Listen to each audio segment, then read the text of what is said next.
بسم الله الرحمن الرحيم فألف بين قلوبكم فأصبحتم بنعمته إخوانا النار فأنقذكم منها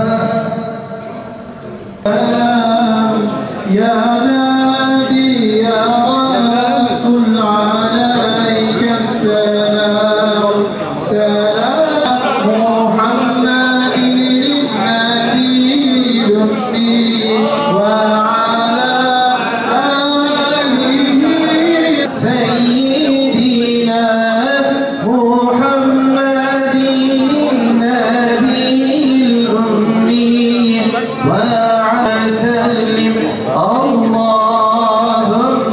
صل على سيدنا صل على سيدنا محمد وسلم اللهم صل على سيدنا Devam tabii sabah. Allahümme salli ala Tebarekte ya den celali vel ikram. Allah'ım sen barış ve esenliksin. Barış ve esenlik senden gelir. Yücelik ve ikram. Sayın vekillerim, sayın il başkanlarım, sayın kaymakamım, sayın bölük komutanım, sayın seydalarımız, sayın sivil toplum kuruluşları başkanları, sayın siyasi parti BİSMİL ilçe başkanları, sayın kanaat önderleri, sayın basın ve değerli konuklar, hoş geldiniz, sefa getirdiniz. Hepinizi sevgiyle ve saygıyla selamlıyorum. Bugün burada sizlerin huzurunuzda ve sizlerin şahitliğinizde Taş ailesi ile Karakoç, Özdemir, Azat ailesi ile Alyamaç aileleri arasında barış sağlanmıştır. Bu barışın tüm ailelere hayırlara vesile olmasını temenni ediyorum. Bölgemizde ve de ülkemizde bu veya buna benzer olayların olmaması için Yüce Allah'tan niyaz ediyorum. Bu barışın sağlanması için BİSMİL Kanaat Önderleri bünyesinde bulunan barış heyetimiz çok çalıştılar, olağanüstü bir çaba gösterdiler, günlerce görüşmeler yaptılar ve neticede bu olayı sizlerin huzurunuzda barış ile taçlandırdılar. Hayırlı olsun. Kanaat önderlerinin bir tek amacı vardır. Bilmeniz gerekir diye düşünüyorum. O da halka hizmettir. Halka hizmet, altını çiziyorum. Halka hizmet aynı zamanda hakka hizmettir. Bu düşüncelerle halkımıza hizmet ediyoruz ve etmeye devam edeceğiz.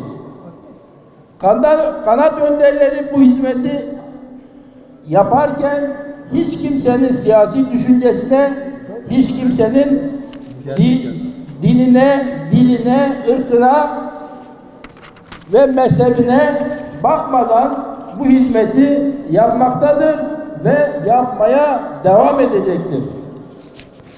Bu barışta emeği geçen Alyamaç ailesini temsilen Hacı Behçet Bey'e, Taş ailesini temsilen Hacı Salih Bey'e, sayın vekilimize, sayın kaymakamımıza, sayın Cengiz Özaydın'a ve sayın Şükrü Merdanoğlu'na ve sayın Ramazan Biber'e ve kanaat önderlerimizin Barış heyetimizi de çok ama çok teşekkür ediyorum hepsine. Konuklarımı saygıyla selamlıyorum. Hoşça kalın diyorum ve barış içinde kalın diyorum. Saygılarımla. Bugün hoşgörünün, barışın, muhabbetin, insanlığın beşiği olan Bismil'e, Diyarbakır'a yakışan bir gündeyiz. Bugün Bismil'imiz için, Diyarbakır için, memleketi için ve insanlık için çok önemli bir gün. Eğer bir yerde bir muhabbet varsa, bir kardeşlik varsa Allah bütün zorlukları ortadan kaldırır, kolaylaştırır. İşte bugün barış merasimine iştirak eden aileler sabırlı oldular, metanetli oldular, insanlığına ve kendilerine yakışanı yaptılar. Ben biliyorum, inanıyorum ki Allah onların bütün zorluklarını kaldıracak. Geleceklerini hayırla yad edecek, işlerini kolaylaştıracak. Yine Mekke'nin müşrikleri Peygamber Efendimiz'e gelip dediler, davandan vazgeç, insanlığa hizmetten vazgeç, mal mı istiyorsun? Mekke'nin bütün malını, mülkünü toplayalım, sana verelim. Eğer liderlik mi istiyorsun? Seni liderimiz yapalım. Ama o davasını ve inancını seçti. İşte onun kurduğu insanlık temelli bu medeniyetin yayılmadığı bir toprak, girmediği bir ev kalmadı. İşte bize yakışan onun davranışlarına, düşüncelerine ve duygularına hareket etmekti. Rabbim bugün bu ailelere ve bu topluma onu nasip etti. Dolayısıyla bu hayır ve hasenat ve bu geleceğin güzelliği sizlerin üzerine nasip olacak. Yoksa bir insanın değeri, bir insanın güzelliği hiçbir şeyle ölçülmez. Bir insanın hayatını kurtaran, bütün insanlığın hayatını kurtarmış gibi oluyor. Buradaki aileler bu barışa vesile olarak bir araya gelerek bütün insanlığın hayatını kurtarmış gibi oldular. O kadar değerli ve kıymetliydi bugün yapılanlar. Sadece Bismil için değil, dediğim gibi insanlık tarihi için çok önemli bir bugün. Allah hayırlarınızı kabul etsin. Bu hayrın gerçekleşmesine vesile olan milletvekillerimiz, kanaat önderlerimiz, toplumumuzun ileri gelenleri, bu cemiyet hayatında yaşayanlar, hepsine teşekkür ediyorum, şükranlarımı sunuyorum. Bismillah, velhamdülillah, salatu vesselamu ala Resulillah. Değerli seydaların, alimlerin, kıymetli kaymakamın, milletvekillerin, sivil toplum kuruluşları temsilcileri, siyasi parti temsilcileri ve kanaat önderleri, hepinize ayrı ayrı teşekkürlerimi sunuyorum. Ve bu salona teşrif eden her bir vatandaşımıza da ayrı ayrı şükranlarımı sunuyorum. Gerçekten güzel bir görüntü ve güzel bir ortam. Belki de en çok sevdiğimiz bir toplantı, belki de en çok konuşmak istediğimiz aslında güzel bir toplantı. Bu yönüyle hepinize de ayrı ayrı teşekkür ediyorum. Tabii şunu belirtmeden geçmeyeceğim.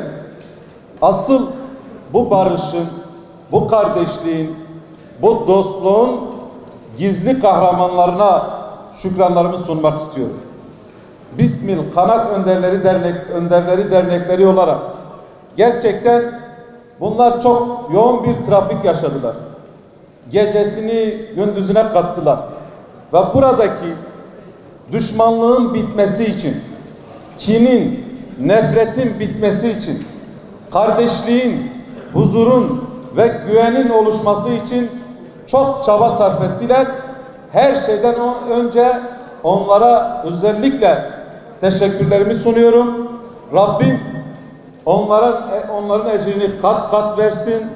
Onların gücüne güç katsın ve memleketimizdeki tüm kardeşlerimiz de açıkçası da onların kıymetini bilelim ve onların değerini de bilelim. Bizim için değer olduğunu da unutmayalım kardeşlerim. Kıymetli kardeşlerim, Rabbimiz Azze ve Celle şöyle söylüyor. İyilikle kötülük bir olmaz diyor. Nasıl bir olacak? Bundan dolayı diyor ki Rabbimiz, siz kötülüğü iyilikle def edin. Bir de bakarsınız ki aranızda düşmanlık bulunanla candan dost olursunuz. Evet kardeşlerim, biz de belki bu toplantıyla bu aileler, bu kardeşlerimiz aslında kötülükle iyiliğin bir olmadığının kanıtıdır. Ve dediler ki biz iyiliği seçeceğiz. Biz barışı seçeceğiz. Biz kardeşliği seçeceğiz. Ve bunu seçtiğiniz için Allah'ın izniyle inşallah Rabbimiz de sizi candan dost yapar. Siz sadece bu barışla kendi aranızdaki bir muhabbeti sağlamadınız kardeşlerim. Siz bu barışla Bismil'in geleceğine de bir katkıda bulundunuz. Ve kendi çocuklarınızın, kendi ailenize de aslında bir gelecek bıraktınız. Rabbimiz bize diyor, af yolunu tutun, iyilik yolunu tutun, kardeşlik yolunu tutun. Zaten Rabbimiz müminlerden bahsederken hep şunu der, yaparlar, ederler, yapıcıdırlar. Kimler bozarlar biliyor musunuz? Allah muhafaza. İşte münafıklar, kafirler, zalimler, onlar bozarlar, bozmaya çalışırlar. Ama müminler hep yapma yolunu ararlar, yapıcı yaklaşırlar. Bundan dolayı yapıcı yaklaşımınızdan dolayı, mümince duruşunuzdan dolayı, Kur'an'ı şahit tutmanızdan dolayı hepinize ayrı ayrı teşekkür ediyorum. Rabbim kardeşliğinizi, dostluğunuzu, muhabbetinizi artırsın. Tekrardan sivil toplum kuruluşlarına da olsun, alimlerimize, seydalarımıza ve Bismil kanat önderlerine hepsine teşekkür ediyorum. Sağ olun, var olun. En büyük teşekkürü, en büyük minneti, en büyük saygıyı bu barışı kabul eden, sulh için adım atan, nefsine yenik düşmeyip toplumun, Allah'ın, vicdanın kendilerinden beklediği bu sulh için adım atan, kabul eden ailelere teşekkür ediyoruz. Allah onlardan razı olsun. Büyük acılar çektiler. Bir yıl önce bu zaman, tam bir yıl önce bu zaman 9 canımızı kaybettik. Ve sadece bu aileler müteessir olmadılar. Bütün toplum olarak biz bu acıyı yüreğimizde hissettik. Bu topraklar bin yıllar boyunca büyük savaşlara, acılara şahitlik etti. Son 50 yıldır da çok büyük acılar yaşadık. Değerli dostlar, çok iyi biliyoruz ki kavganın kazananı yok. Savaşın kazananı yok. Kavga, şiddet ancak bize acı getirir, gözyaşı getirir, geride yetimler bırakır, sıkıntılar bırakır. Ama yaşıyorsak mutlaka bunlarla karşılaşacağız. İnsanız. Allah bizi her zaman bir şekilde sınıyor. Bakara suresinde Cenab-ı Allah şöyle buyuruyor. Ben sizi bazen canla, bazen malla ve bazen çeşitli acılarla sınarım. Müjdeler olsun sabredenlere. Evet, siz sabredenlerden oldunuz. Nefsinize yenik düşmediniz. Elhamdülillahi Rabbil alemin. Vessalatu vesselamu ala Resulina Muhammed ve ala alihi ve ashabihi ecma'in. ربنا تقبل منا إنك أنت السميع العليم وتب علينا يا مولانا إنك أنت التواب الرحيم واهدنا ووفقنا إلى الحق وإلى طريق مستقيم ببركة القرآن العظيم وبحرمة من أرسلته رحمة للعالمين. Rahimsin, affedensin, bağışlayansın. Bu imtihan dünyasında başımıza gelenler karşısında Kalplerimizden her türlü kin, nefreti, düşmanlığı söküp at ya Rabbi. Bizleri birbirimize sevdir ya Rabbi. Kalplerimizi birbirine yaklaştır ya Rabbi. Bizleri mümin olarak yaşat. Son nefesimizi mümin olarak vermeyi bizlere nasip eyle ya Rabbi. Amin ve selamun alel murselin.